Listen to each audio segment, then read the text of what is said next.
Hey guys, welcome back to another Legally on America video. I've got an interesting one for you today, and I have a very interesting guest.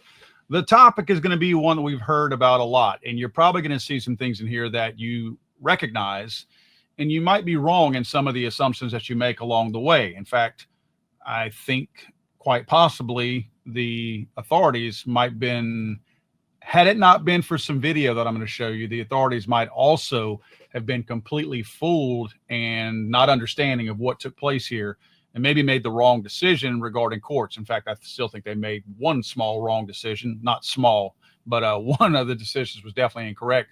But I want to go over a situation real quick, and I'm going to read you three separate headlines from three different publications from this particular night. Last night, a dispute between teenage males on Division Avenue escalated to a shooting. At around 10:45 p.m., a shot was heard on Division Avenue and Berry Street, and emergency services quickly came to the scene. The 21-year-old male victim was transported to the hospital in stable condition after being shot in his right leg and torso. As of Thursday morning, police are still searching for a male suspect who fled the scene. Williamsburg, a 21-year-old man was shot in the leg and torso on Division Avenue near Berry Street Wednesday night, according to NYPD. That's the situation we just discussed. Young man was shot around 10:30 p.m. and taken to an area hospital. Next headline read, over in Williamsburg, officers say they are looking for whoever shot a man on Division Avenue, not far from Berry Street. Police say a 21-year-old man was shot in the right leg and torso. He was taken to a hospital and he's expected to be okay. The suspect is still on the loose. So these are all news reports from the same scene. And as you can see, it's kind of a foggy picture that's painted, but initially a 21-year-old was shot. And there's a lot that's going on. I'll show you some video later on that talks about how it was essentially a get-together, water balloon fight, different things like that. And I want to say fight, obviously it was all in good fun and good natured. And it was just people from the community in New York and the Brooklyn area getting together, obviously July 10th on a hot day.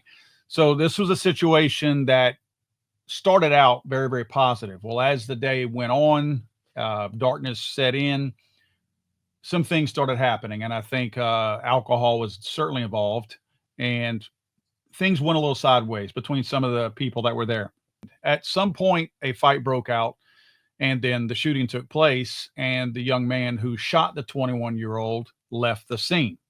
But this is the young man who left the scene. This is the picture, the face, the prisoner movement slip at some point after he was brought in. This is who took the shot. And I want you to understand what this young man was facing. Now, remember, this is a young man who shot the 21-year-old and left the scene. These are the charges he was facing: attempted murder in the second degree, assault in the first degree, attempted assault in the first degree, criminal possession of a weapon in the second degree. Remember, we're talking about New York City here. Criminal possession of a weapon in the second degree, assault in the second degree, assault in the second degree. I'm obviously reading multiple counts of the same charge. Reckless endangerment in the first degree, criminal possession of a firearm, reckless endangerment in the second degree, criminal possession of a firearm, of a weapon in the fourth degree, criminal possession of a weapon in the fourth degree, second charge. So that's a lot of charges. I'm reading 1, 2, 3, 4, 5, 6, 7, 8, 9, 10, 11, 12 different charges. Again, some were multiple charges of the same offense.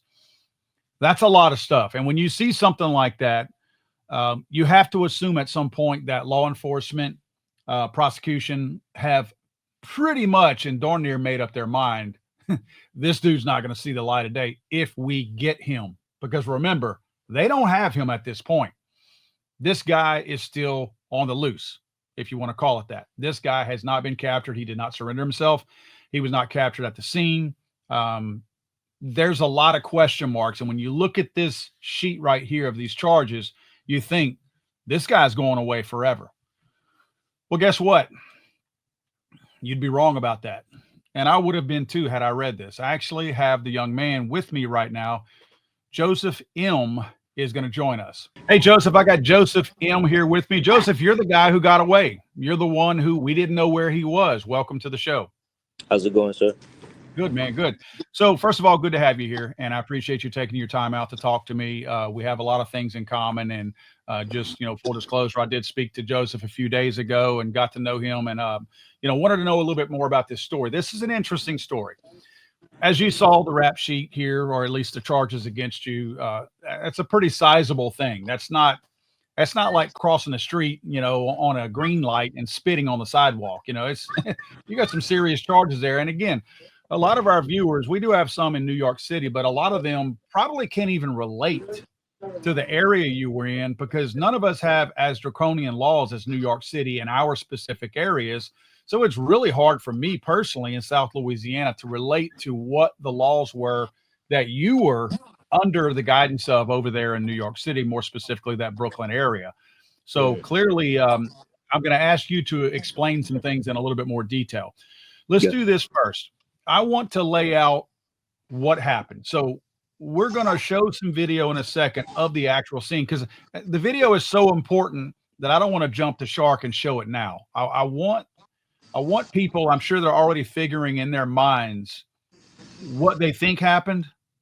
Now I want to hear your side of what happened. Then I'm going to show the video, and I'm going to see how many people probably got it wrong in their minds. So tell me about, okay, you got up that day, you were going to go to this barbecue with your uncle, this get together. Yeah. Just lay that out for me about how y'all, you got the invite, you guys were invited to there, but also take me through the process of you guys going there and then how things kind of went sideways at some point. Yeah, definitely. So, my little brother was staying in town with me. He was staying in my apartment, for that summertime, and basically, we got invited to a barbecue from my uncle. My uncle, he has a son that's around my brother's age, and they wanted to have my uncle wanted them to get close together, play basketball, just have a good time, get acquainted because they didn't really grow up with each other the way that me and my uncle did. So it was kind of like just so we can all get to know each other a little bit more, my brother and his son. And we were having a good time that day. We were hanging out all together. We were already starting the little water balloon festivities earlier. Again, just having a good time, and then Now, we ended up. to be clear, y'all were invited to this. Y'all didn't Oh, yeah, just yeah, show yeah. up. Yeah. Yeah, no, no, for sure. Yeah, like I said, I have family in that building, so where everything took place, where we grew up was literally only a couple buildings down. So like it wasn't too far. We have family in this building. We have friends. We have people we know, like actual blood family members, actual friends, and people we call family. So like this is something that we could have showed up to at any point, any time, even without an And this invitation if is we wanted to. But this is kind of as far as this housing area, this is more of a mixed housing area. You have black people, you have Hispanic people, Puerto Rican people. Is that yeah. correct? I mean, we got a mixture of different types of people who are there. Yeah, yeah, yeah. So the crazy part about the neighborhood that we grew up in is it's low income. It's mostly housing projects, and it's a mix of black, Puerto Rican, and Hasidic Jews. We have a huge population of Hasidic Jews in that area. I don't know if you guys heard of the story of like all the Jews that were in the tunnels and everything. That was in our area. So it's weird. They live in the housing projects with us or in the apartments around us. So basically, that's the main demographic is black, Puerto Rican, and Jews, and the blacks is specifically like Caribbean black. Okay. But yeah. So like I said, we have family over there anyway. We got invited, and it's supposed to be a good time.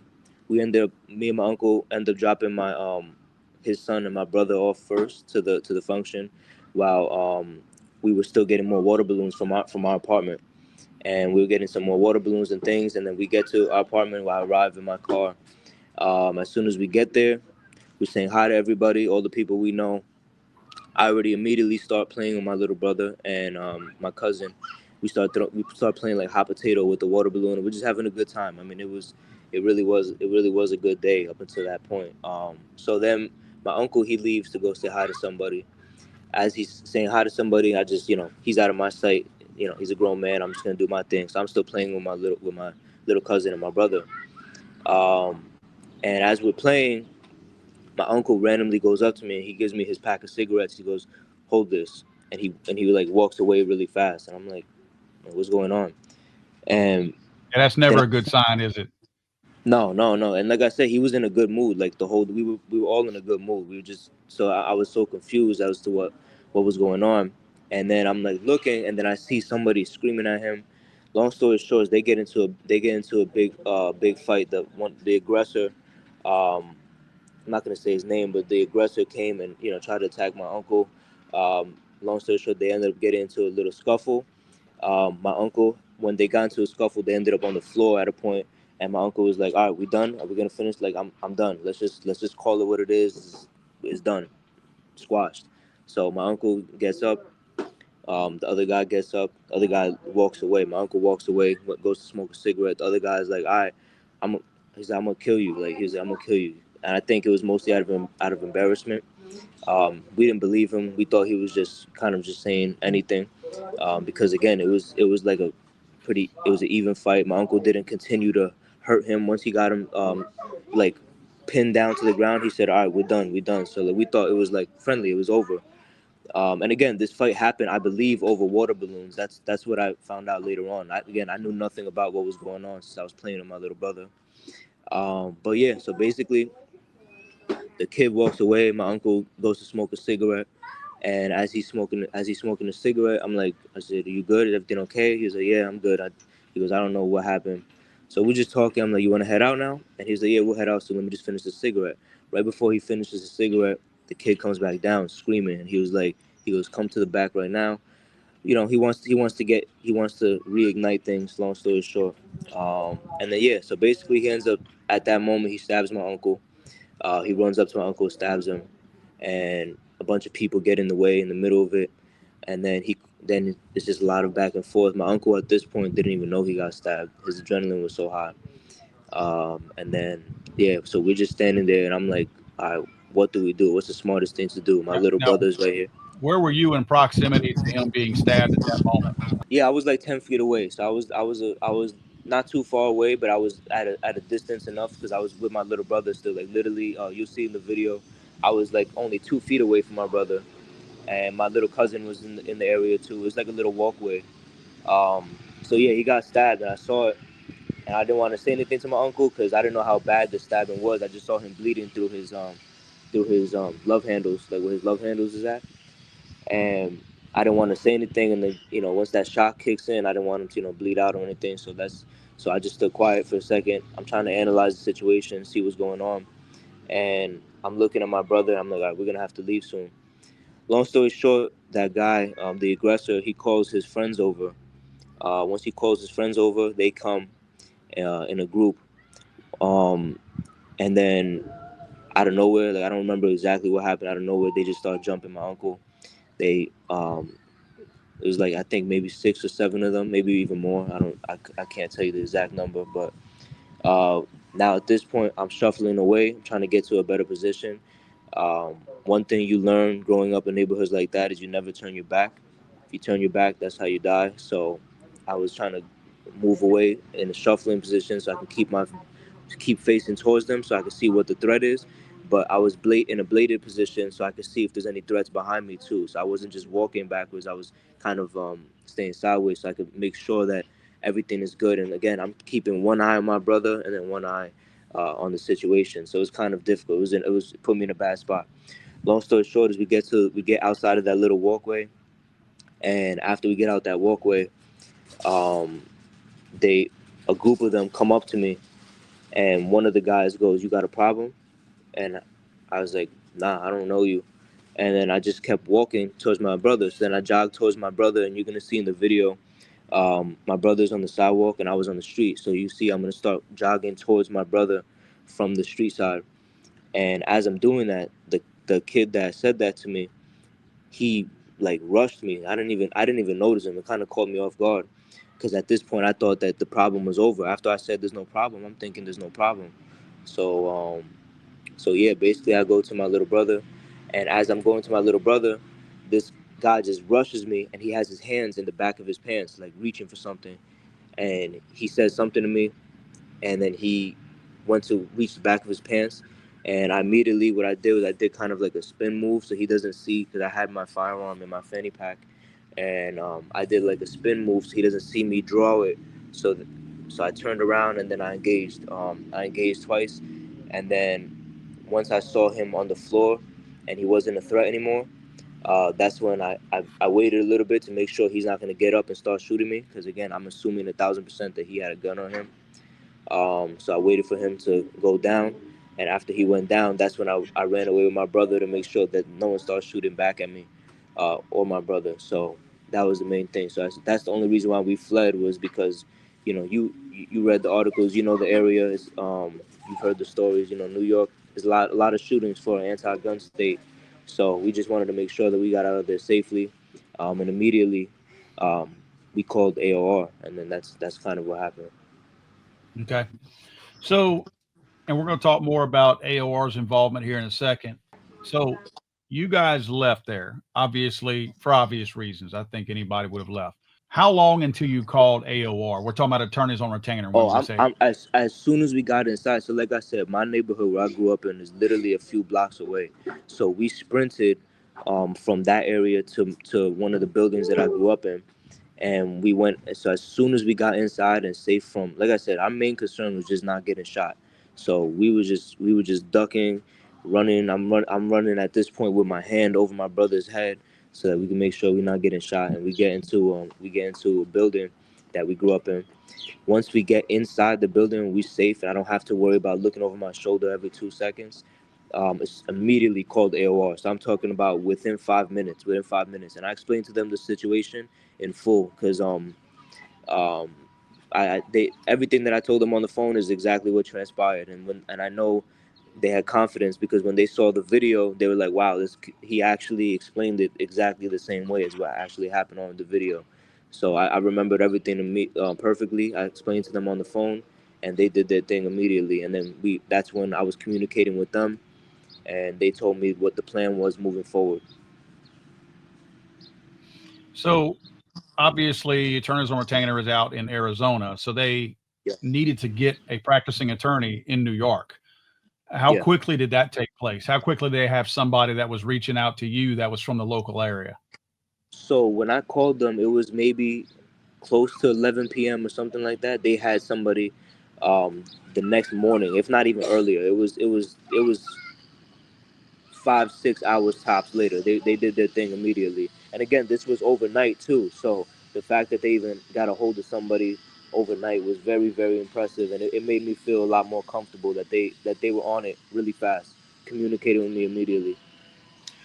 So I don't want to make this necessarily an attorneys on retainer commercial, but I think it's important that we talk about that because I mean I am affiliated with them, and I think it's important to me. I like to hear success stories of any kind, certainly with people that I'm already associated with. Yeah. How long had you been an AOR customer? I It was right when I moved back to New York from Florida. So I was living in Florida for I think like a year and a half. Me and my father opened up a business over there. I'm an MMA coach and a fighter. So we moved over there for I was there for like a year and a half, and immediately when I moved to New York, or right before I moved to New York, or back to New York, that's when I got AOR. I switched over from another company, which I don't even remember what the name of the other company was, but what really made me switch was seeing that they covered New York, and New York City in general, which I don't think any other place did. Right, right. So that was your reason for switching to them. Uh, Definitely, yeah, okay. And how long would you say you had been a client of theirs whenever you before you made the phone call? man. Less than a year, maybe a year. Okay. All right. So, and when I look at everything after having talked to you the other day, I looked at two things as being pivotal as far as you need to buy a lottery ticket because you're very lucky. One was making that change to AOR from whoever you had. Yeah, Two was the video, and we're going to see that video here in a second. I'm going to be really honest with you, Joseph. When I hear your story, obviously you're well spoken, and I got to know you on the phone the other day. yeah, You seem like a good guy, all right, but you don't look like a good guy. And I'm just yeah, being very straight with you. Me and you talked about that the other day. I trust me. yeah, I've been judged by my looks before. I yeah, in the early '90s, I had very long hair down to my waist. I was yeah, judged a lot in every possible conceivable way. So I know yeah, what it's like for people to look at me and assume something when they're wrong. And I would have been wrong if I was, let's say, I was law enforcement, which I wouldn't be. I ain't cut like that. I'm not built like that. But if I were law enforcement and I approached you and I saw the charges against you, and I see you with tattoos on your face, I would say, yeah, he did it. And I would yeah, immediately probably think gang member. Wouldn't you think? yeah, yeah, I mean, so I guess as a side note, as people watch this story, I think it's important that we realize that we judge people sometimes based on their overall look. And let's be honest, we do that because It's not a prejudice or a bigoted thing. It's the fact that, in many times, statistics back me up on what I'm saying. I Yeah, mean, let's be yeah, honest here. I mean, thousand it's percent. statistics fulfill what my preconceived notion would have been based Yep, on your looks, yep. but I would have been wrong. And I'm going to tell you a couple things. I'm going to go ahead and lay out a bunch of the other information now. Now that our audience has probably formed an opinion, they've heard your side of what happened. I want to lay out who you are and let them realize that they probably would have made the wrong decision also, like I would have had I been Yeah, law enforcement. You actually have a young wife. You have a young daughter also. Your daughter's what, about a year old or so? year and a half. Yes. Okay. So you moved back from Florida.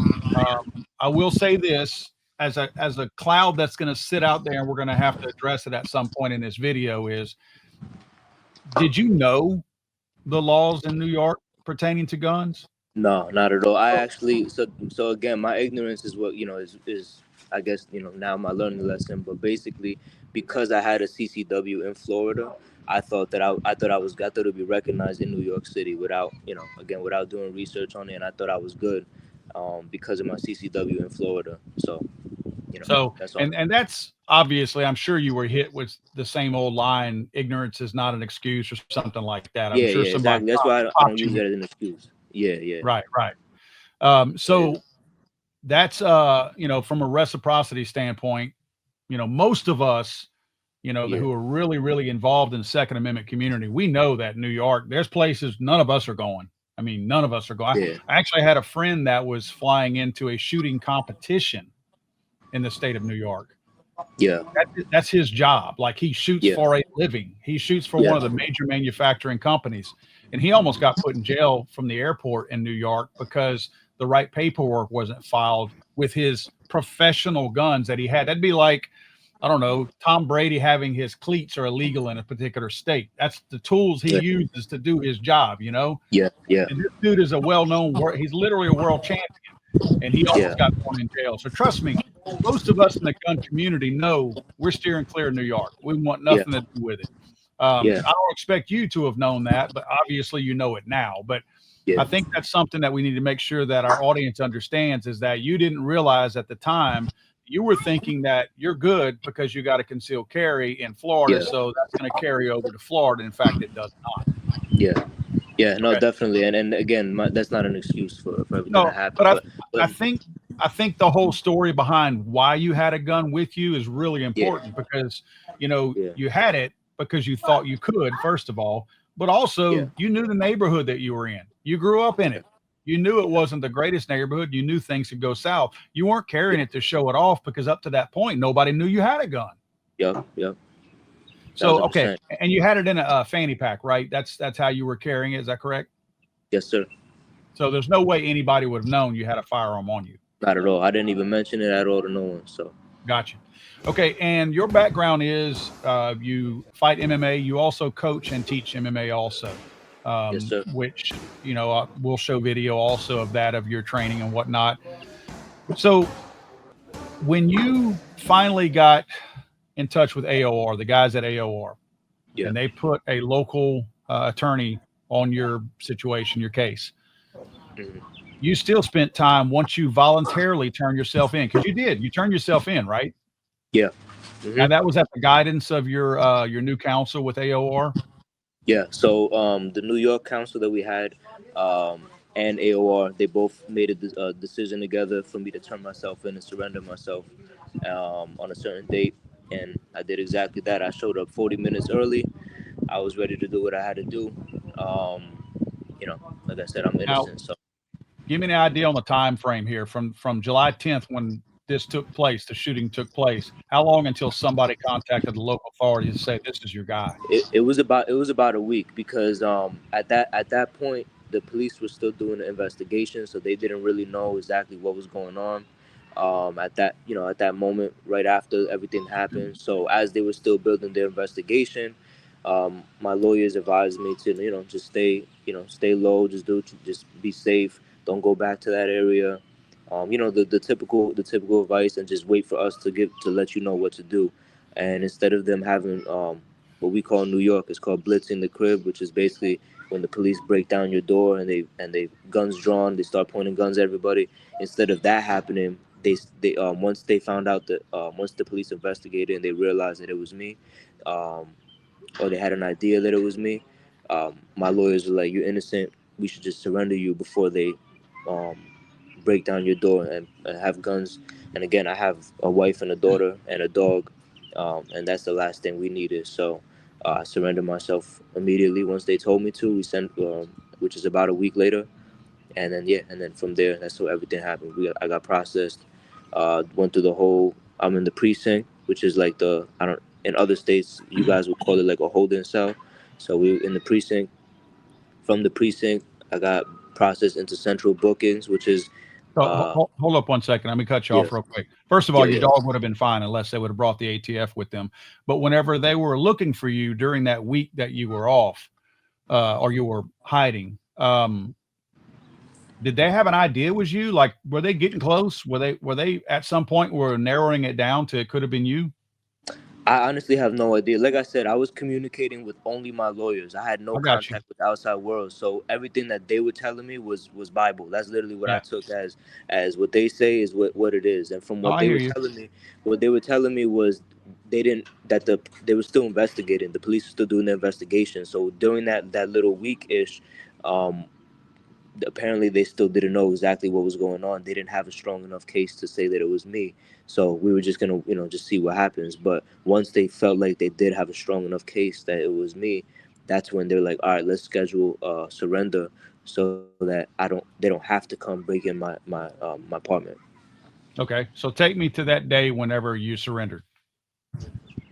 Yeah, it was so my father came, he drove me to the precinct. We had our last little meal together because again we didn't know again as even with the best lawyers in the world, you don't know what could happen. Anything could happen, whether you're innocent or not. Happens to people all the time. So I said goodbye to my wife and my daughter, gave them their kiss. I didn't want to make it too long. Um, and then my father took me to the precinct, um, and we were there early, so we just sat down waiting. We waited for my attorney Joe, which is the local counsel that we had in New York. And yeah, so once that happened, we were there. Attorney Joe came.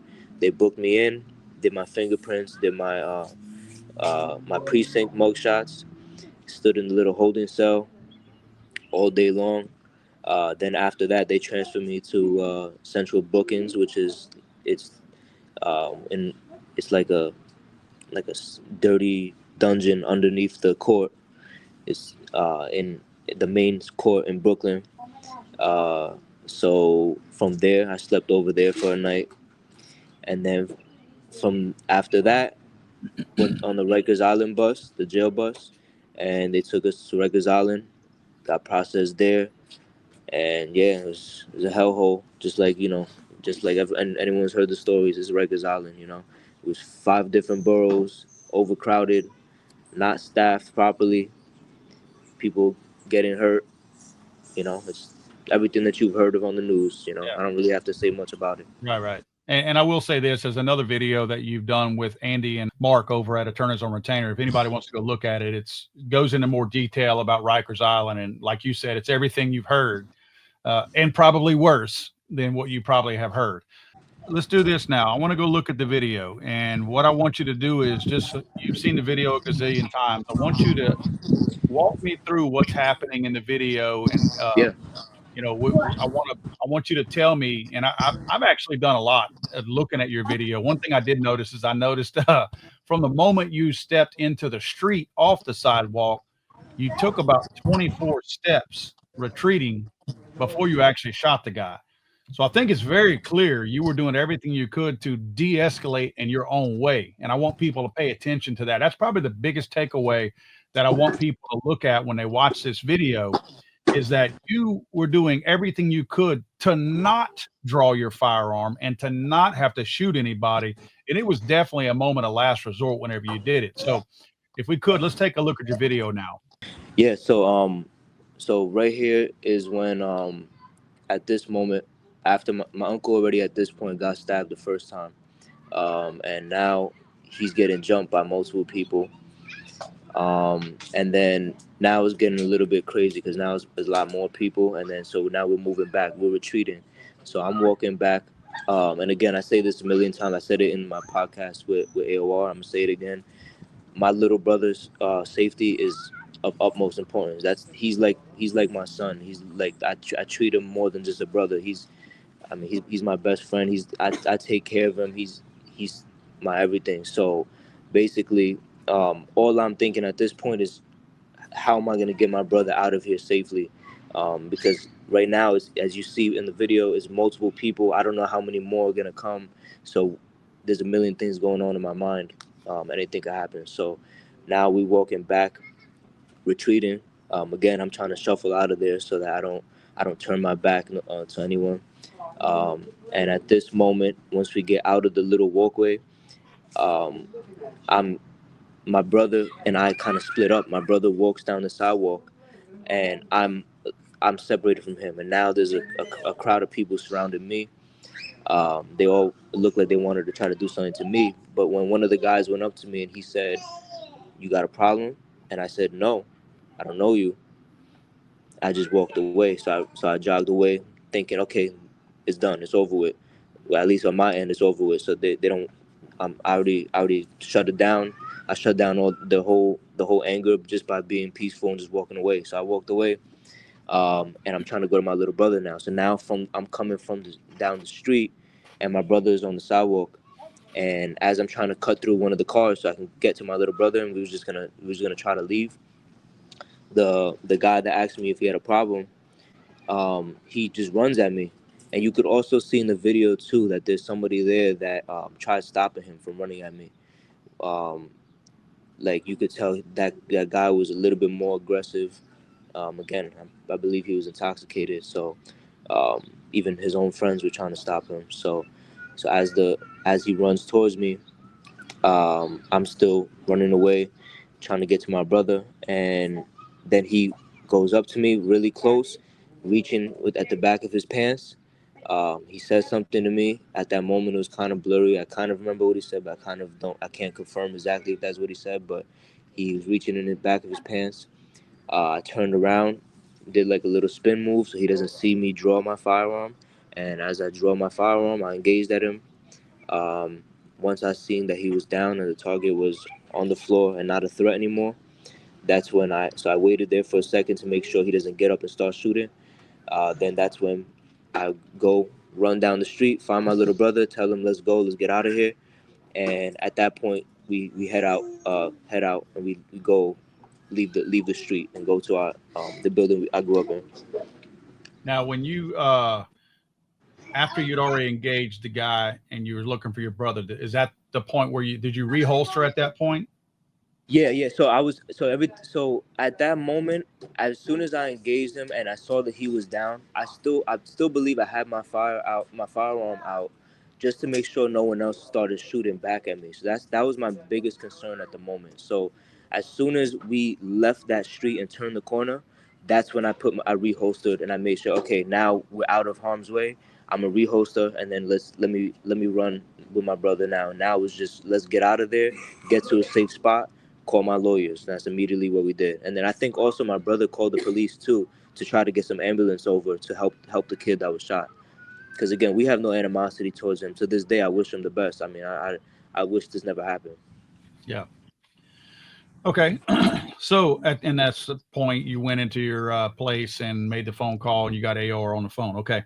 I will say this. I looked at some of the body cam footage that you sent from that night when the investigating officers had arrived onto the scene. And I can tell you that I you probably made the right choice. This is me saying this. I'm not trying to get you in any kind of trouble because I mean you already dealt with all your stuff, but I think you made the right choice getting out of there. I don't think you would have had a whole lot of support from the community, if you will. And I'm kind of winking when I say this because looking at the body cam footage, that place, it was some heightened tension in that area. And I It's a think had you jungle. hung around to try to talk it out, we probably wouldn't be talking today.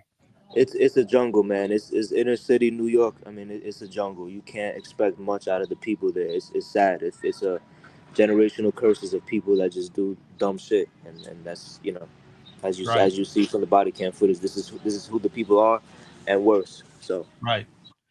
Okay. So, and just a quick side note, you're not in New York anymore. no, You got out, right?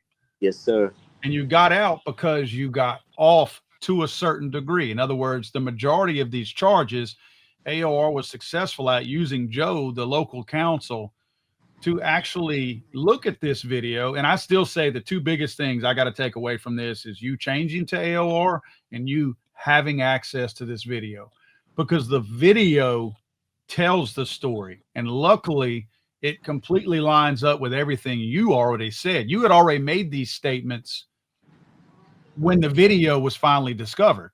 And I yeah. think that is These statements, I was already. Again, this isn't like even my side of the story. This is just the truth. I'm not right, telling a side. right. This is exactly what happened. I'm telling you from my eyes exactly what happened. That's exactly what I explained to AOR the night that it happened, and that's exactly what the video proved. So that's, you know, it was definitely it was a symbiotic relationship. You know, to help us out. So when the video was finally discovered, I know that again, kudos to AOR for their due diligence and their work on this. They're the ones who ended up finding this using Joe to help them locate all this. It sounds like you had a great team in your corner, and thank God for that. Anytime I'm going to put, and let's face it, it is your life. It may not be like a doctor, your life, but anytime you're putting your life in somebody's hands, like attorneys, you want to have guys on your team that have confidence. I don't want some little timid attorney who you stomp your foot at him and he runs from you. I want an attorney who's going to stand toe to toe and Yeah, say, "No, I got this." And that's you what want I'm saying. I fighters. mean, to me, that is a show of confidence by your team to say, "No, this is my guy. I got the guy you're looking for, but he's innocent." And then to Yeah, be able to follow through to get you. And let's cut to the very end of it real quick, just in case people are wondering. The majority of these charges got dropped, correct? yes, yes, So the only thing you still ended up getting hit with was, and this is the stupidity of New York, was the possession of the firearm, because they yeah. don't allow it. Even though you defended yourself successfully and your brother, the state of New York and the city still felt like we got to ding him anyway because he broke those laws, even though it was to save his own life. And my uncle's life too. That's another thing that people Correct. forget, is that he was about to die. He got stabbed already twice at this point and was getting jumped, and no one was gonna stop. No one cared about his life. It was him alone. So the fact that after I engaged on the target, and then and then those people had to help the person that got shot, they left my uncle alone. It allowed my uncle to escape and allowed him to go to the hospital and heal up properly. So it saved his life, most importantly. So that's, you know, um, it's sad that I still got charged with something, but thank God, um, they got it to a sweet enough deal to where I'm only charged. I only ended up getting criminal possession in the fourth degree. In New York, that's a misdemeanor, so I'm only have to serve basically like a felony probation for a year, and after that the felony drops, and it's just a misdemeanor after that. And then after I finish my probation off completely, I'm able to have my firearms again. I'm able to do everything normally. I'm able to get jobs, normal jobs again, and whatever it is. I mean, this is the best thing that could happen in New York City. So I'm grateful. Well, and I'm not trying to poo-poo on the good things, because trust me, minus the video and minus AOR, you'd probably be sitting in jail right now. I would But be. let's face it, it's not right that you got charged anyway. That's the fact that this probation you're talking about, the different one was a year and then there's a 2 years. We're talking about 3 years, right? 3 years total that you cannot own a firearm. Yep. And there can't be a firearm in your house either, right? Nope. So they Nope. disarmed you, they disarmed your wife, and anybody else who might live in your home. None of them can have a firearm. Yeah. Sadly. So for 3 years, your family is less safe than Yeah. if you would have just not called in. And I'm not suggesting in any kind of way that you wouldn't have turned yourself in. What I'm Yeah. Yeah. saying is, had you not turned yourself in and gotten away with this and just moved at that point, at least you could still defend yourself and your family. I think it's, Yeah. while I think you certainly did the right thing, it's so ridiculous that because New York still felt like, Yeah. oh, he still broke a law, so we got to hit him with this. The fact that they stuck to that, to me, shows how childish and immature that judicial system is to say, no, no, no, we ain't letting them off. We're not letting them completely off. We're still going to ding them with this. It's that's I mean that's the bureaucracy of New York, man. That's how they work. And even though I'm a fighter and I can defend myself hand to hand, at the end of the day, there's no way stopping a bad guy with a gun with just my No, hands. So no, and there's no even animals. I mean, you have bears, you have coyotes, you have. I mean, there's only so much you can do with just your hands. So really, I am unarmed, no matter what knowledge I have with my hand to hand combat. right. You can't stop bad people with guns with just your hands, sadly.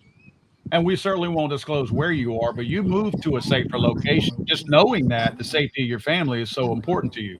Oh my God! I mean, and even though we moved to a safer location, even the way that we just places we go, we avoid gas stations at nighttime. We avoid going to Walmart on busy days. We avoid. I mean, there's so many. Our life changed completely because of the fact that we're unarmed now. So it's like even if we're not in a bad neighborhood, but just going to a Walmart or the local gas station, things happen all the time all over the country. So it's like now we move accordingly. We don't even go outside in our yard at nighttime because we don't want animals to come and attack us. So, now we just have to move a whole different way because we're unarmed. So it sucks, but like I said, you compare this 3 years compared of me being with my family compared to me being locked up for the rest of my life, if not dying in jail. I mean, I'll take this. It just sucks that I'm happy. It's kind of sad that I'm happy that this is what it is, but it's still sad that this is even a thing. I mean, I saved Right. lives that night. Well, and to be honest with you, I mean, if I look at things, I know I'm no attorney, so attorneys are going to disagree with what I'm about to say, but I also look at things as intent. And did you purposely do this? Did you recklessly do something? If what you're telling me is true, that you really thought your CCW from Florida reciprocated to New York, then you didn't think you were doing anything wrong. If you had gone down to that barbecue or that water balloon fight knowing that you could not have a firearm there, then I would say, I mean, that's a choice you made, dude. Yeah, But you didn't know that. So again, I know attorneys and law enforcement people and different people are going to disagree with me on that, but I think the pettiness of the charges being left on you, because let's make no mistake, that prosecution could have dropped everything. When they saw the video and they saw what you were up against, I know they don't want to make anybody mad at the state level. Hochul, the governor over there, and all these other gun control nutbags in New York, but they could have dropped all the charges. They could have said this man was trying to protect his brother, himself, and his uncle, family members of his. And by looking at the video, we know he didn't do anything wrong other than hopefully he saved his own life by doing this. Oh, but we're going to hit him with this charge anyway. To me, that is such a petty approach to the law. And as a person who's not involved in the judicial system, it's kind of saddening to me to know that those kind of people have that much power to be able to let you be safe, knowing that you did everything you were supposed to do, other than having the gun in an area that or a state that was prohibited. Or they could have just, that they had leverage to do something one way or the other, and they chose to make sure you got punished and not thinking about the safety of your family. That's what I guess that's what it boils down to. I don't see that they were thinking of you and your family in the right light, because if they really cared, they would have said, look, we're going to drop everything. We don't feel like you went here with the intent to shoot anybody. And that's why I asked the question about your firearm. If you yeah, had gone there bragging to people that you had a pistol with you, if you had shown it to some people, if you had made it known, yeah, I got a gun, walking around like that, running your mouth about being armed, that would have been yeah. a totally different situation. But you But never led on to that. You simply had that there discreetly as a way to protect yourself. And to me, right. that all that should lead up to prosecution and the DA's office making the right decision. Yeah, well, if it was the other case where I'm here bragging about it and stuff, that would be an attempted murder. That means I had intent to do that. That's to me is Right, it's immature, childish, and no gun owner in the country should be having guns if you're that childish and you can't control yourself. So I mean, it right, should be the sole purpose of having a firearm is to protect yourself, your family, or somebody in danger, and that's what I right. believe. So I mean, But Joseph, there's a lot that went on that night, and I don't even want to get into the if you could do it all over again. You know how you hear that argument all the time. I'm sure there's a gazillion things that you would do differently. First would be the firearm in New York. Second would probably be not even going to the dang barbecue or water balloon fight. But I can tell you that from my standpoint, I don't know how we as the gun community needs to do a better job of getting information out there to people like you. Because obviously, you didn't just go down to a pawn shop and buy a gun and say, "Oh, I got protection." You've trained with your firearm. And I mean, to me, you've shown a level of responsibility that a whole lot of gun owners don't possess. However, you lack that little piece of information. Don't bring my gun to New York. And that is huge. And I'm gonna tell you right now what I think the issue is the lack of education, firearm education in New York City and in places like that. I feel like I didn't. So in New York, we didn't. Guns are looked at as if you have a gun, you're the devil. That's the way that people look at it over there, including random people, old people, young people. If you have a gun, you're the devil. So when I moved to Florida, I didn't go to Florida with the knowledge growing up. We never went hunting. We never went fishing. I don't know anything about any of that stuff. So when I moved to Florida and I was able to finally purchase a firearm, and I just got a basic regular level knowledge of, hey, you can go to the store, all you need is your license and you can purchase a firearm. And then for you to carry, this is before constitutional carry was in Florida, but you can carry it. You just got to get your CCW, do this class, this, that, and the third. So it was, I think that we should be educating people more in these non-gun friendly communities. That's the best way to do it, because had I known that, I would have never moved back to New York to begin with. I would have stood in Florida, stood in paradise, and never moved back to begin with. Like I said, I trained with my firearm. Um, I train all the time in general, so it's like that was what I knew.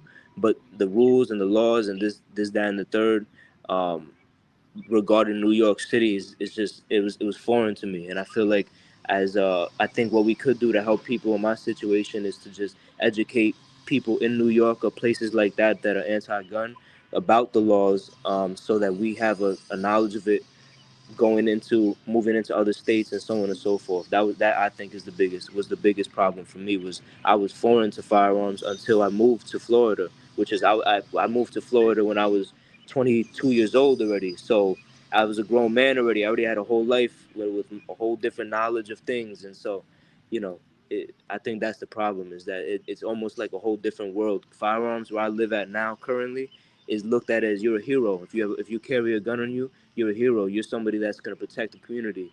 In New York, it's looked at as you're a villain, no matter who you are. So that's what I think is Well, the issue, in my opinion. and I agree with you. I think education clearly is the key. The problem you have is if you do grow up in an area like New York, and like you said, that you're a villain if you have a gun, maybe a lot of people aren't going to be receptive to that education. I mean, so how do you break through that? Obviously, I think the way you break through it is that you follow the Constitution when you're in a state like New York, and the local government needs to change their ways and Yeah, stop demonizing something that is silly as that and start looking at the actual people. But the problem is, in many cases, I think these localities and these areas that have high crime, they don't want to admit that it's a people problem. They don't want to have to actually go mentor people and yeah, teach them something. It's easier for them to demonize a gun and not have to deal with the voters, because come election time, they have to rely on that voter to vote them back into office. So they don't want to make you mad as the person and try to mentor you and make you a better person. They'd rather demonize an item. And unfortunately, we have a lot of weak minded people out there that listen to that rhetoric, that anti gun rhetoric. So while I yeah, agree with you that education is certainly key, who are you really getting to in an area like New York? You know what I mean? yeah, And it's yeah, really a shame because our federal government has earmarked so many dollars for quote unquote gun safety. And all they use that money for is to teach people the evils of guns. How nice would it be to actually teach, like, your daughter when she gets older, hey, this is a firearm. This is what you do if you come across one. You know, there's some things you could do to help these young people like we had whenever we were young, that yeah. educate us so we don't have accidental shootings, purposeful shootings, and all these things that an educated person would approach a little bit differently than somebody who's just taught that guns are bad. And unfortunately, New Yeah. York is certainly leading the way in terms of demonizing something like that. Yeah, no, 1,000%. Yeah, I mean, people out here, like, I never heard of people shooting guns when they're 4 or 5 years old, hunting. Like, it's Yeah. so foreign to me.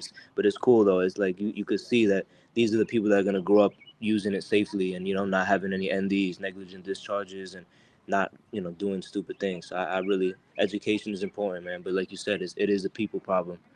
Yeah. It is a people problem. Well, I tell you what, kudos to you for making that switch to AOR.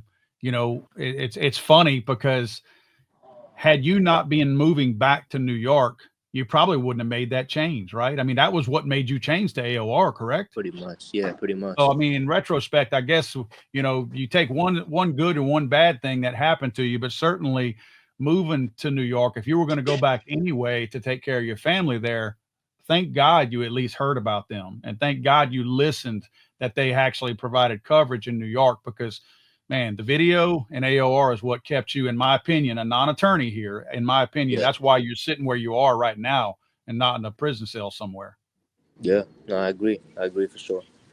Well, Joseph, good talking to you, man. I know the countdown. You're counting the days down to when you can rearm yourself and take care of your family. Hopefully, you got some good neighbors and that people are looking out for you. In an area where you can at least rely on somebody else if something were to happen. But or you pick a good area, enough area where nothing bad happens. But let's face it, nice areas have bad things happen in them too. So I know it's an uneasy feeling, of course, to be unarmed with your family around you.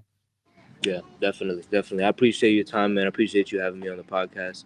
Like I said, I really wanted to I want to make a difference. I want people to please educate themselves and just do the right things. That's what I'm gonna keep saying, man. Do the right things, have the right intentions, be protectors of people, and yeah, that's my main thing.